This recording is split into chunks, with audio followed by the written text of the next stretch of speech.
الحمد للہ وکفى وسلام علی عباده الذین اصطفى اما بعد فاعوذ باللہ من الشیطان الرجیم بسم اللہ الرحمن الرحیم وما من دابة في الأرض إلا على الله رزقها ويعلم مستقرها ومستودعها كل في كتاب مبين۔ 12ویں پارے کا آغاز ہو رہا ہے اور یہ سورت ہود کی 5ویں آیت ہے۔ سورت ہود مکی سورت ہے،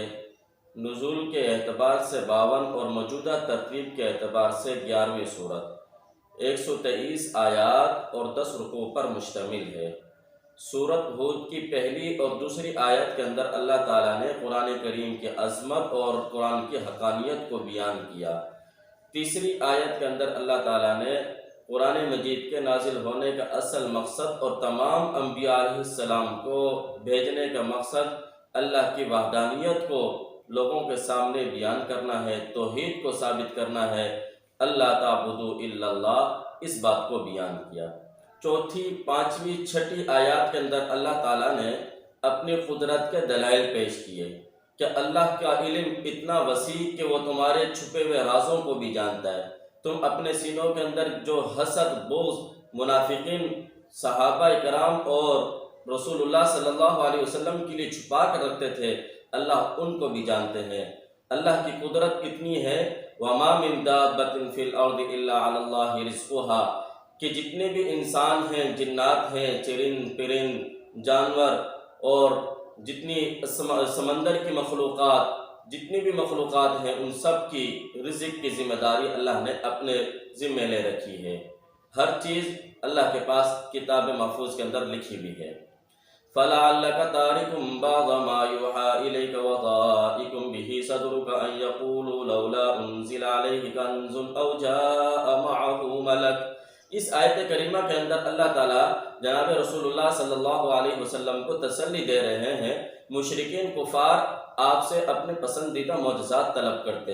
تو آپ کا دل تنگ ہوتا تھا کہ یہ روزانہ نئے نئے مطالبات کرتے ہیں، ان کے نئے نئے معجزات ہوتے ہیں۔ تو اللہ تعالیٰ جناب رسول اللہ صلی اللہ علیہ وسلم کو تسلی دے رہے ہیں، آپ کو پریشان ہونے کی ضرورت نہیں۔ ان کا یہ کہنا کہ اگر آپ اللہ کے نبی ہیں تو آپ کے ساتھ خزانہ ہونا چاہیے آپ کے پاس، یا آپ کے ساتھ کوئی فرشتہ ہونا چاہیے جو آپ کی تصدیق کرے۔ اللہ فرماتے ہیں ان کا مقصد آپ کی سچائی کو معلوم کرنا نہیں ہے، بلکہ ان کا مقصد آپ سے ضد اور عناد ہے تاکہ آپ معجزہ نہ دکھائیں اور یہ لوگ ایمان نہ لے کر آئیں۔ اگر آپ ان کو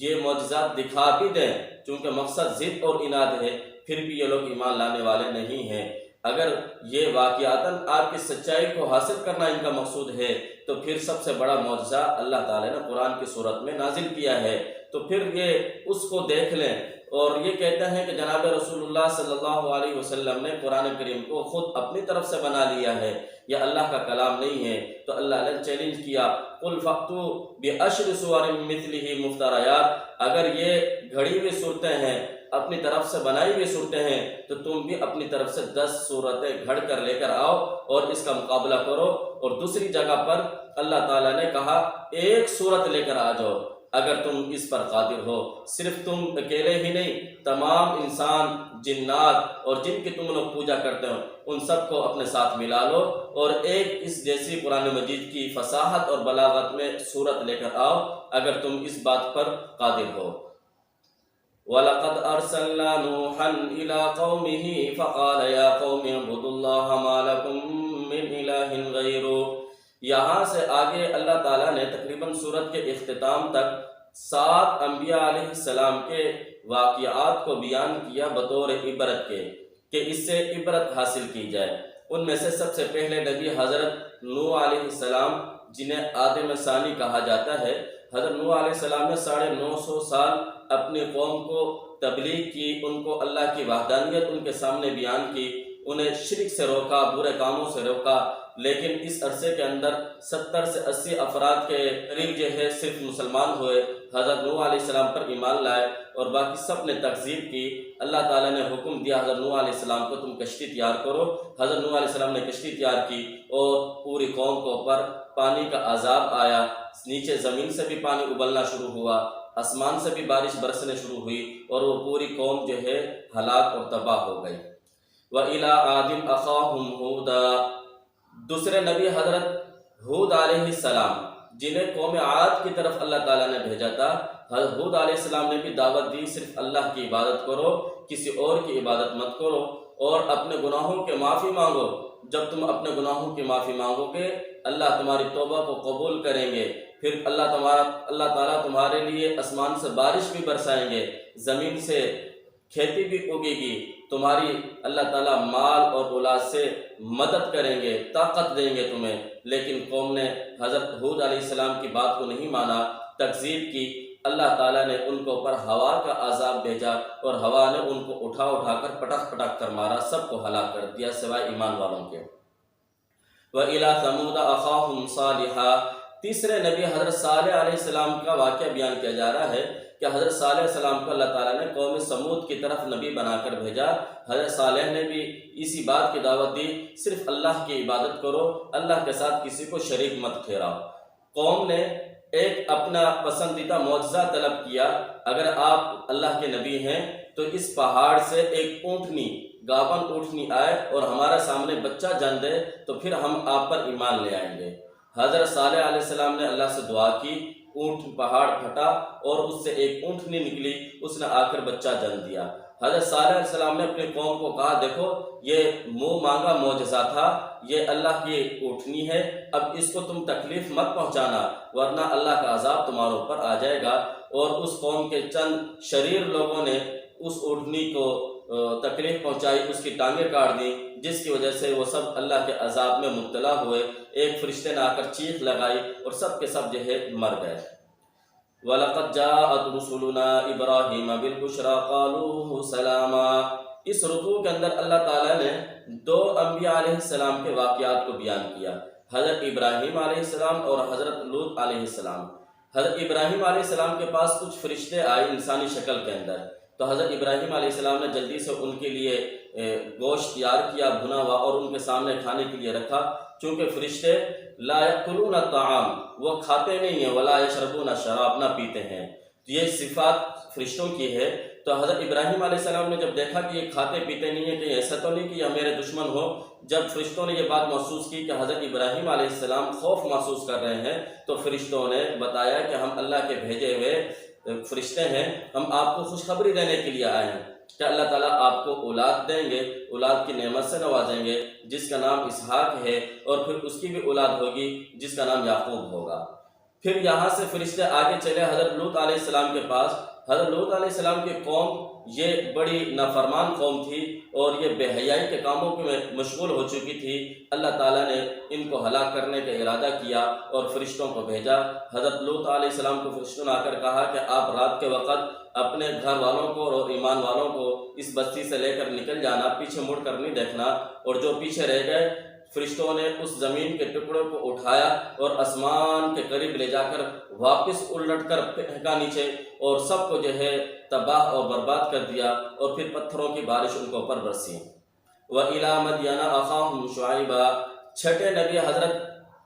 شعیب علیہ السلام کا واقعہ بیان کیا جا رہا ہے۔ حضرت شعیب علیہ السلام کو اللہ تعالیٰ نے مدین کی طرف بھیجا، اور وہاں پر حضرت شعیب علیہ السلام نے ان کو اللہ کی توحید بیان کی، ان کے سامنے ان کو شرک سے روکا، اور ان کے اندر ایک بیماری یہ تھی کہ وہ ناپ تول کے اندر کمی کرتے، اگر کسی کو کچھ دینا ہوتا تو اس کو کم تول کر دیتے، اگر کسی سے کچھ لینا ہوتا تو اس میں زیادہ تول کر لیتے تھے۔ تو حضرت شعیب علیہ السلام نے ان کو منع کیا، سمجھایا اس طرح مت کرو، یہ اللہ کے عذاب کو دعوت دینے والی بات ہے، لیکن قوم نے حضرت شعیب علیہ السلام کی تکذیب کی، اور پھر فرشتے نے ایک چیخ لگائی، وہ سب کے سب وہیں پر مر گئے۔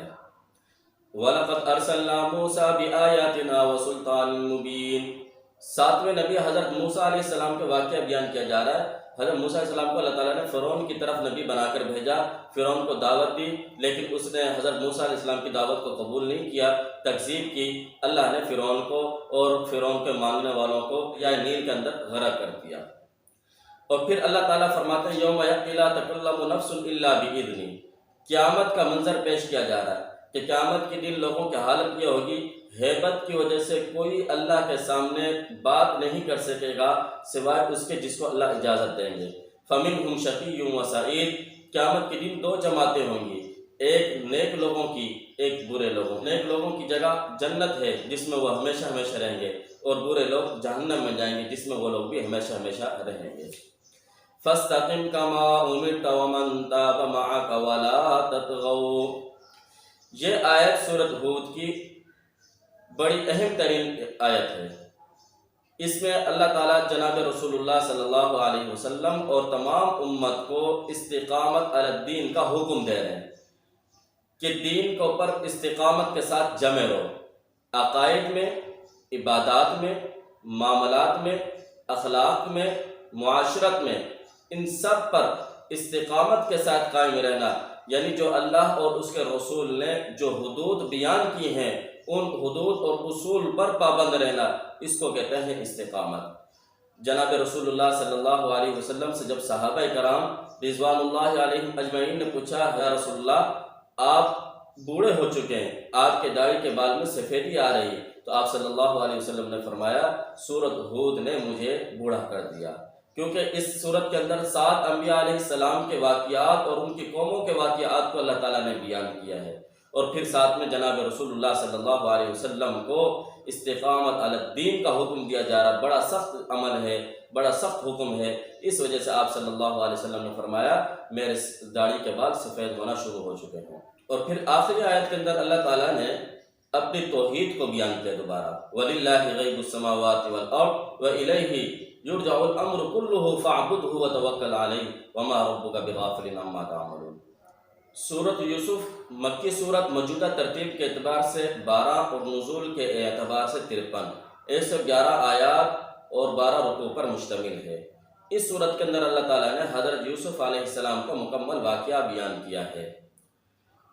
پہلی اور دوسری آیت کے اندر اللہ تعالیٰ نے قرآن مجید کی عظمت اور شان کو بیان کیا، اور پہلے رکوع کے اندر اللہ تعالیٰ نے حضرت یوسف علیہ السلام کا اس خواب کو بیان کیا کہ حضرت یوسف علیہ السلام نے خواب دیکھا، انی رأیت 11 کوکبا والشمس والقمر رأیتہم لی ساجدین،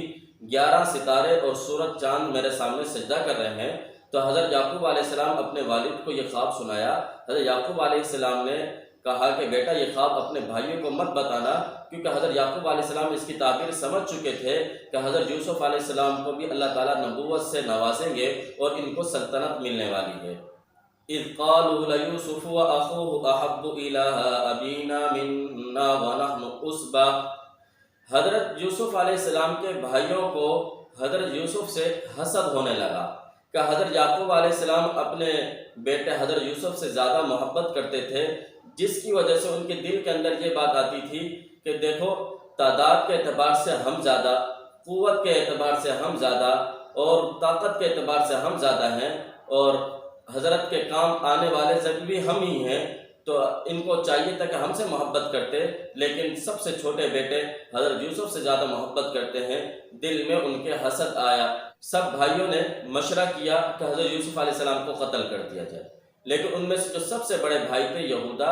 اس نے کہا قتل مت کرو، حضرت یوسف علیہ السلام کو کسی کنویں میں ڈال دو، وہاں سے کبھی کوئی قافلہ گزرے گا تو وہ ان کو پکڑ لے گا، اپنے ساتھ لے جائے گا، تمہارا جو مقصد ہے والد سے دور کرنے کا وہ مقصد حاصل ہو جائے گا۔ اور سب نے اس بات پر اتفاق کیا، حضرت یوسف علیہ السلام کو ایک اندھے کنویں کے اندر ڈال دیا گیا۔ شام کے وقت سارے بھائی حضرت یوسف علیہ السلام کا کرتا لے کر آئے اور بکری کو ذبح کر کر اس کا خون حضرت یوسف علیہ السلام کے کرتے پر لگایا، اور والد کو آ کر کہا کہ بھیڑیا ہمارے بھائی یوسف کو کھا گیا، یہ بطور نشانی کے کرتا آپ کے سامنے ہے، دیکھو اس پر خون بھی لگا ہوا ہے۔ حضرت یعقوب علیہ السلام سمجھ گئے کہ یہ ان کی سازش ہے، شرارت ہے، حقیقت میں ایسا معاملہ نہیں ہے۔ بہرحال حضرت یعقوب علیہ السلام نے کہا کہ میں صبر کرتا ہوں، یہ اللہ کی طرف سے آزمائش ہے، اور حضرت یعقوب علیہ السلام نے اس پر صبر کیا۔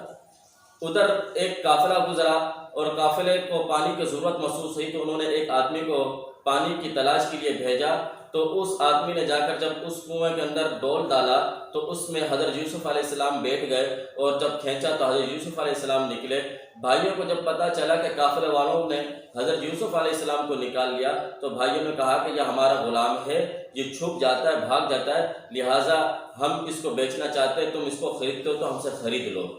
تو ان قافلے والوں نے حضرت یوسف علیہ السلام کو خرید لیا اور پھر وہاں سے مصر میں لے جایا گیا، اور مصر میں آپ حضرت یوسف علیہ السلام کی بولی لگی، اور عزیز مصر نے حضرت یوسف علیہ السلام کو فَلَمَّا بَلَغَ أَشُدَّهُ آتَيْنَاهُ حُكْمًا وَعِلْمًا وَكَذَلِكَ نَجْزِي الْمُحْسِنِينَ۔ حضرت یوسف علیہ السلام جب جوانی کو پہنچے تو آپ کا حسن اور جمال بہت ہی زیادہ تھا، تو عزیز مصر کی بیوی زلیخا آپ کے حسن پر، آپ کے خوبصورتی کو پر فریفتہ ہو گئی اور آپ کو گناہ کی دعوت دینے لگی۔ حضرت یوسف علیہ السلام نے منع کیا اور وہاں سے دروازے کی طرف دوڑ لگائی۔ جب دوڑ لگائی تو زلیخا نے پیچھے سے کرتا پکڑا روکنے کے لیے، تو وہ کرتا پھٹ گیا۔ جیسے ہی باہر نکلے، عزیز مصر باہر کھڑا تھا اور اس کو زلیخا نے کہا کہ یہ تمہاری بیوی کے ساتھ برائی کا ارادہ کر رہا تھا، اس کو سزا ملنی چاہیے۔ حضرت یوسف علیہ السلام پر تہمت لگی، پاک دامنی کو ثابت کرنے کے لیے اللہ تعالیٰ نے ایک شیر خوار بچے کو گواہی کے طور پر اس کو گویائی عطا کی، اور اس بچے نے اپنے بچپن کی حالت میں یہ کہا کہ اب یہ دیکھو کہ کرتا آگے سے پھٹا ہوا ہے یا پیچھے سے، اگر آگے سے پھٹا ہے تو پھر زلیخا سچی ہے، اگر پیچھے سے پھٹا ہے تو پھر یہ عورت جھوٹی ہے۔ جب دیکھا گیا کرتا پیچھے سے پھٹا ہے تو زلیخا کا مکر، اس کا جھوٹ ثابت ہو گیا۔ حضرت یوسف علیہ السلام کو عزیز مصر نے کہا یوسف اعرض عن ھذا، تو اس بات کو جانے دے، اور زلیخا کو کہا کہ تو اپنے گناہ کی معافی مانگ۔ وقال نسوة فی المدینہ امرأۃ العزیز تراود فتاها عن نفسی، عورتیں باتیں بنانے لگیں کہ عزیز مصر کی بیوی زلیخا اپنے غلام پر فریفتہ ہو گئی۔ یہ کتنی عجیب سی بات ہے، کوئی اپنے غلام پر بھی جو ہے فریفتہ ہوتا ہے۔ تو عزیز مصر کی بیوی کو جب یہ بات معلوم ہوئی تو ان سب عورتوں کو اپنے پاس بلایا، کھانا کھلایا، اور ان کے سامنے ایک ایک سیب رکھا یا پھل رکھا کوئی سا بھی، اور ہاتھ میں چھری دے دی، اور اس وقت ان کو حضرت یوسف علیہ السلام کو ان کے سامنے بلایا جب ان کے ہاتھوں میں چھری تھی۔ جیسے ہی حضرت یوسف علیہ السلام باہر آئے اور ان عورتوں نے حضرت یوسف علیہ السلام کو دیکھا، آپ کے حسن و جمال کو دیکھ کر حیران رہ گئیں اور کہنے لگیں یہ تو ہمیں کوئی فرشتہ نظر آتا ہے، اور اسی دوران انہوں نے اپنے ہاتھ کی انگلیاں کاٹ لی۔ جب زلیخا نے یہ بات دیکھی کہ ان لوگوں نے اپنی انگلیاں کاٹ لی تو کہا کہ تم اس کی وجہ سے میرے اوپر ملامت کر رہے تھے، دیکھو تم سب اپنی انگلیاں کاٹ چکی ہو، اس کے حسن جمال کو دیکھ کر میں اگر اس پر فریفتہ ہو گئی تو اس میں میرا کیا قصور ہے۔ بہرحال حضرت یوسف علیہ السلام نے اللہ تعالیٰ سے دعا کی، اے اللہ میرے کو جیل میں جانا پسند ہے بنسبت اس سے جو یہ عورتیں مجھے گناہوں کی طرف بلاتی ہیں اس بات سے۔ وَدَخَلَ مَعَهُ السِّجْنَ فَتَيَانِ، جب حضرت یوسف علیہ السلام جیل میں چلے گئے تو ان کے ساتھ دو اور قیدی بھی جیل میں لائے گئے، جن کا جرم یہ بتایا گیا تھا انہوں نے اپنے بادشاہ کو زہر دیا کھانے میں۔ تفتیش چل رہی تھی، اس دوران دونوں نے خواب دیکھا۔ ایک نے خواب دیکھا کہ میں انگور نچوڑ کر اس کا شراب بنا رہا ہوں اور اپنے بادشاہ کو پلا رہا ہوں۔ دوسرے نے خواب دیکھا میرے سر کے اوپر روٹیوں کو ٹوکرا ہے اور چیل کوے آ کر اس میں سے روٹیاں نوچ نوچ کر کھاتے ہیں۔ تو حضرت یوسف علیہ السلام سے اس خواب کی تعبیر پوچھی۔ سب سے پہلے تو حضرت یوسف علیہ السلام نے ان کو توحید کی دعوت دی اور اللہ کی وحدانیت ان کے سامنے بیان کی۔ پھر اس کے بعد خواب کی تعبیر اس انداز کے ساتھ بیان کی، پیغمبرانہ شفقت ان کے سامنے رکھی، بغیر تعین کے کہ یہ خواب کی تعبیر تمہارے لیے اور یہ والی خواب کی تعبیر تمہارے لیے، ایسا متعین کر نہیں بتایا، بلکہ کہا تم میں سے ایک آدمی کے خواب کی تعبیر یہ ہے کہ وہ آزاد ہو جائے گا اور اپنے بادشاہ کا خادم بنے گا اور اسے شراب نچوڑ نچوڑ کر پلائے گا، اور دوسرے بندے کی خواب کی تعبیر یہ ہے کہ اس کو پھانسی ہوئے گی اور اس کے جسم کو نوچ کر چیل کوے کھا جائیں گے۔ چنانچہ ان میں سے ایک کو پھانسی ہوئی اور دوسرے کو آزادی ہوئی اور وہ بادشاہ کا مقرب اور خاص بن گیا۔ کچھ عرصے کے بعد بادشاہ نے خواب دیکھا، 7 گائیں ہیں موٹی اور 7 گائیں ہیں پتلی، موٹی گائیں پتلی گائیں کو کھاتی ہیں، 7 خوشے ہیں ہرے، 7 خوشے ہیں سوکھے۔ تو بڑا پریشان ہوا اور اس نے اپنے خواب کی تعبیر بتانے والوں سے، اپنے وزیروں سے، مشیروں سے پوچھا مجھے اس خواب کی تعبیر بتاؤ۔ تو پہلے تو ان لوگوں نے کہا کہ اس خواب کی کوئی تعبیر نہیں ہے، یہ ویسے ہی خیالی خیالات ہیں، یہ ویسے ہی خواب ہیں جو انسان کو ویسے آ جاتے ہیں، تو اس کی کوئی تعبیر نہیں ہے۔ تو اس بادشاہ نے کہا کہ نہیں، اس کی تعبیر ہے، لیکن تم میں سے کسی کو پتہ نہیں چل رہا۔ تو وہ شخص جو آزاد ہوا تھا، اس کے ذہن میں فوراً جو ہے حضرت یوسف علیہ السلام کی بات یاد آ گئی جو شیطان نے بھلا دی تھی، کہ حضرت یوسف علیہ السلام نے کہا تھا جب تم یہاں سے چلے جانا تو بادشاہ کو بتانا ایک بے گناہ قیدی جیل کے اندر موجود ہے، اس کو چھوڑا جائے۔ تو حضرت یوسف علیہ السلام کے بارے میں جو ہے اس نے بتایا کہ ایک قیدی جیل کے اندر ہے جو خواب کی تعبیر بتاتا، بالکل اچھی اور حقیقت پر مبنی ہوتی ہے۔ تو بادشاہ نے کہا جا کر پتہ کرو وہ کیا تعبیر بتاتا ہے۔ حضرت یوسف علیہ السلام نے خواب کی تعبیر بتائی کہ 7 گاؤں جو موٹی تازہ ہیں، اس سے مراد کہ 7 سال تمہارے پاس ایسے آنے والے ہیں جس کے اندر کھیتی بہت زیادہ ہوئے گی، اور پھر اس کے بعد 7 سال ایسے آنے والے ہیں جو قحط سالی کے ہوں گے، جس کے اندر تمہارا سارا اناج ختم ہو جائے گا۔ تم پہلے 7 سال اتنی کثرت کے ساتھ کھیتیاں کرنا، خوشحالی کے سال ہوں گے، اس کے اندر اناج کو جمع کر کے رکھنا، پھر اگلے 7 سالوں کے اندر تم نے اس کو خرچ کرنا ہے۔ جب یہ قیدی نے آ کر بتایا، اس خادم نے آ کر یہ بات بتائی بادشاہ کو، بادشاہ نے کہا کہ یہ بندہ تو بہت ہی اچھا آدمی ہے، یہ معزز آدمی لگتا ہے، اس کو جیل سے باہر نکالا جائے۔ حضرت یوسف علیہ السلام کے پاس پیغام گیا اور کہا کہ آپ باہر آ جائیں۔ حضرت یوسف علیہ السلام نے کہا میں باہر اسی وقت آؤں گا، پہلے آپ ان عورتوں کو بلا کر میرے معاملے کی تحقیق کریں جنہوں نے اپنی انگلیاں کاٹ لی تھیں۔ تو بادشاہ نے ان عورتوں کو بلایا اور حقیقت معلوم کی، تو ان سب نے اعتراف کیا یہ ہمارا جرم تھا، حضرت یوسف علیہ السلام پر تہمت لگائی گئی تھی، اس میں حضرت یوسف علیہ السلام کا کوئی قصور نہیں تھا۔ یہ 12ویں پارے کا اختتام ہوتا ہے۔ انشاءاللہ اگلا مکمل واقعہ 13ویں پارے کے شروع کے اندر اللہ تعالیٰ نے بیان کیا ہے، اس کو کل بیان کیا جائے گا۔ وآخر